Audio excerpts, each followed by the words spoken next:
직장인만 아는 스트레스 유발 상황 탑5. 이거 다 아시죠? 행복한 브레인. 회사 생활을 하다 보면 세상에서 오직 직장인만이 공감할 수 있는 미세하면서도 강력한 스트레스의 순간들이 있습니다. 가족에게 말해도 참고 사세요라는 말만 돌아오고 비직장인 친구에게는 뭐가 그렇게 스트레스야? 라는 반응만 들을 뿐이죠. 이 스트레스들은 하나같이 생산성과 업무 효율을 갉아먹는 주범이자 퇴근길을 무거움으로 가득 채우는 원흉들입니다.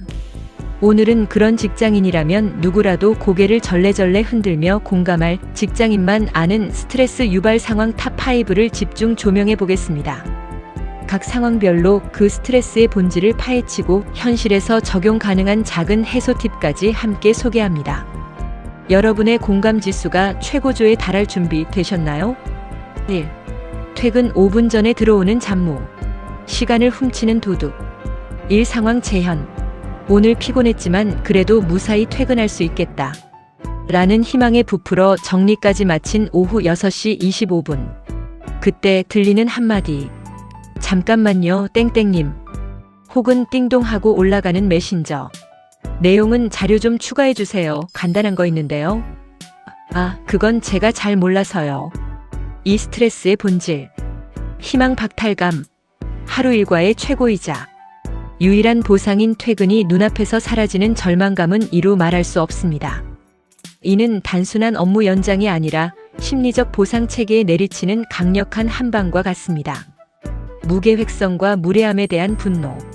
왜 하루 종일 할 때는 말이 없었나? 이게 진짜 5분이면 끝날 일인가? 라는 생각이 머릿속을 스칩니다. 상대방의 무계획성이 나의 소중한 개인 시간을 침범한다는 점에서 강한 불쾌감을 유발합니다. 미뤄진 피로감. 이 5분의 업무는 실제 작업 시간보다 몇 배는 더 길게 느껴지며 쌓여있던 피로를 순식간에 최고조로 끌어올립니다. 3. 생존 전략. 방어적 일정 관리. 퇴근 30분 전부터는 정리 시간으로 확보하고 주변에 오늘 중으로 처리해야 할 급한 건 없으신가요? 라고 미리 점검하는 습관을 들입니다. 명확한 선 그어두기. 네, 알겠습니다. 내일 오전 중으로 반영하겠습니다. 라고 말하는 연습을 합니다. 정말 급한 것이 아니라면 대부분의 일은 내일로 미뤄도 해결됩니다. 심리적 거리두기.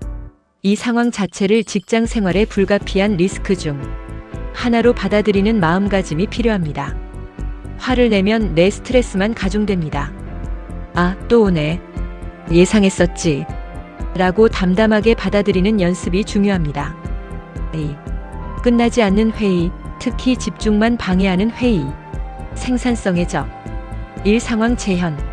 주제는 불분명하고 진행자는 허둥대며 회의 자료는 50페이지.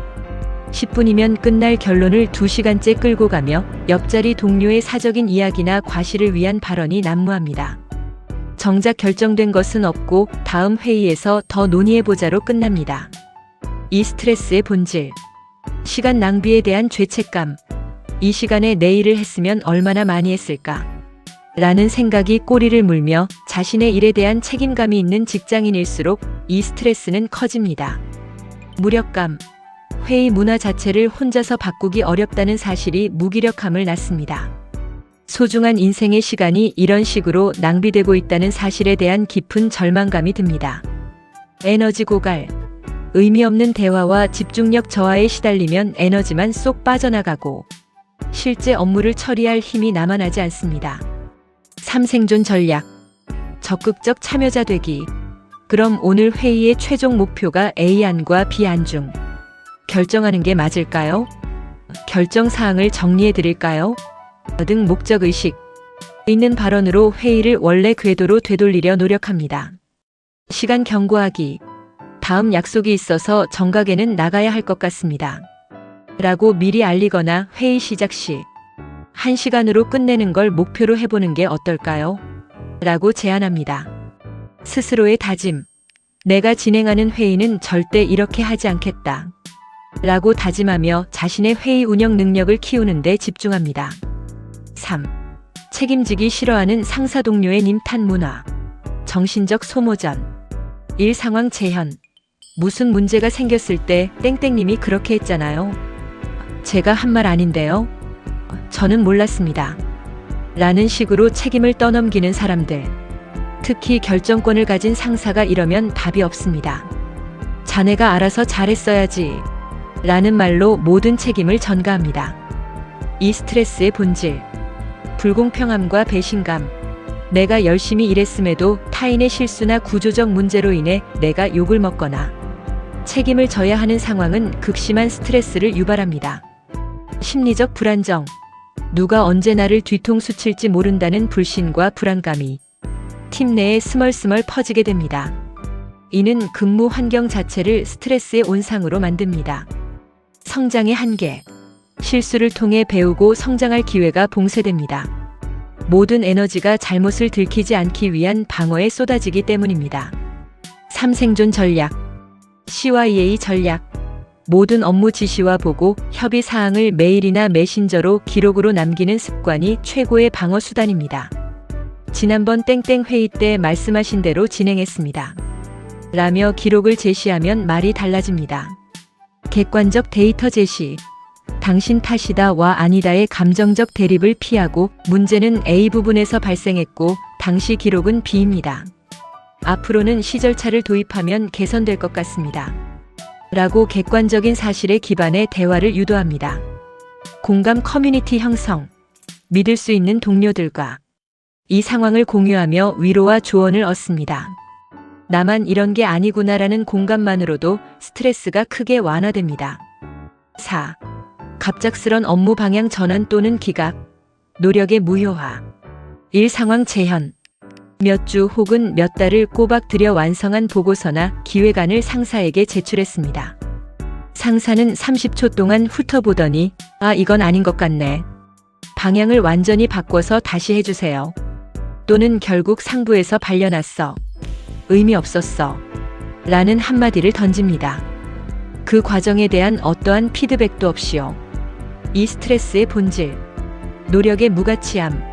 자신이 쏟은 시간과 열정, 노력이 순식간에 쓰레기가 되어버린다는 느낌은 정신적 타격이 매우 큽니다. 자괴감과 함께 내가 대체 뭘 위한 거지? 라는 존재론적 회의감마저 들게 합니다. 예측 불가능성에 대한 공포. 어떤 일을 해도 의미 있을지 알 수 없게 되며 앞으로 어떤 프로젝트를 맡아도 결국 의미 없는 일이 되지 않을까라는 불안감에 시달리게 됩니다. 동기부여 상실. 잘 해봤자 소용없다는 마음가짐이 생기면서 업무에 대한 의욕과 창의성이 말라붙게 됩니다. 3생존 전략. 중간 점검 철저히. 결과물을 완성하기 전 30%, 70% 완성 단계에서 상사나 관계자들의 피드백을 꼭 받으세요. 이 방향으로 가는 게 맞을까요? 라고 확인하며 진행하면 뒤탈을 줄일 수 있습니다. 과정의 가치 인정하기.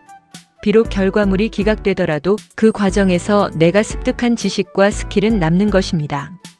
이번에 공부한 땡땡 툴은 다음 프로젝트에 유용하게 쓸 수 있겠다라고 스스로에게 상을 줍니다. 감정에서 업무 분리하기.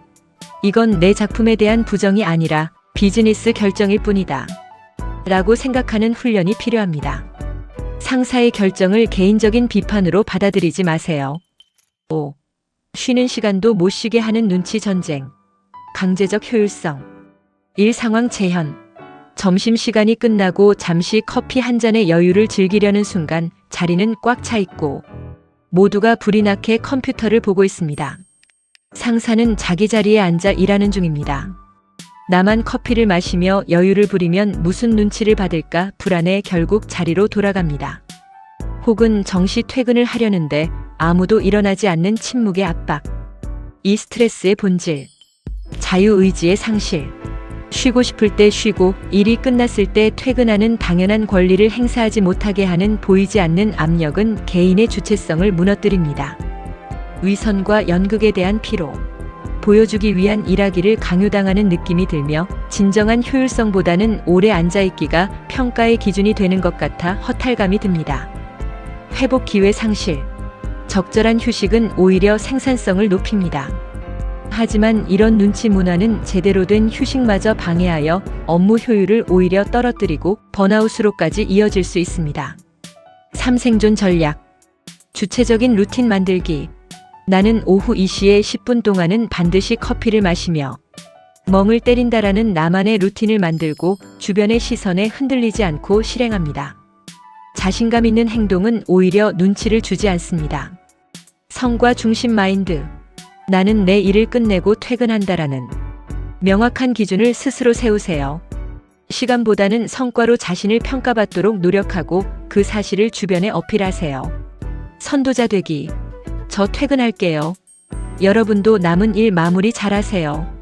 라고 당당하게 말하며 퇴근하는 첫 번째 사람이 되어보세요. 한 명이 용기를 내면 다른 동료들도 따라 나설 수 있습니다. 마치며 이 탑 5 리스트를 보며 여러분은 내 이야기를 하고 있다고 느끼셨을 겁니다. 이 공감이 바로 우리가 이 상황을 극복할 수 있는 첫걸음입니다. 이 스트레스들이 결국은 비효율과 비인간적인 직장 문화에서 비롯되었다는 것을 알고 나부터 작은 변화를 만들어가는 것이 중요합니다. 내 시간을 지키고 내 노력을 소중히 여기고 내 휴식의 권리를 당당히 행사하는 것. 그렇게 하나씩 우리만의 건강한 업무 방식을 만들어가 보세요. 여러분의 정신 건강은 그 어떤 프로젝트보다도 소중한 1순위 프로젝트입니다. 직장인만 아는 스트레스 유발 상황 탑 5. 이거 다 아시죠? 행복한 브레인. 이 글이 도움이 되셨다면 행복한 브레인이 더욱 행복해지게 좋아요, 구독, 그리고 알림 설정을 부탁드립니다. 끝까지 봐주셔서 감사합니다.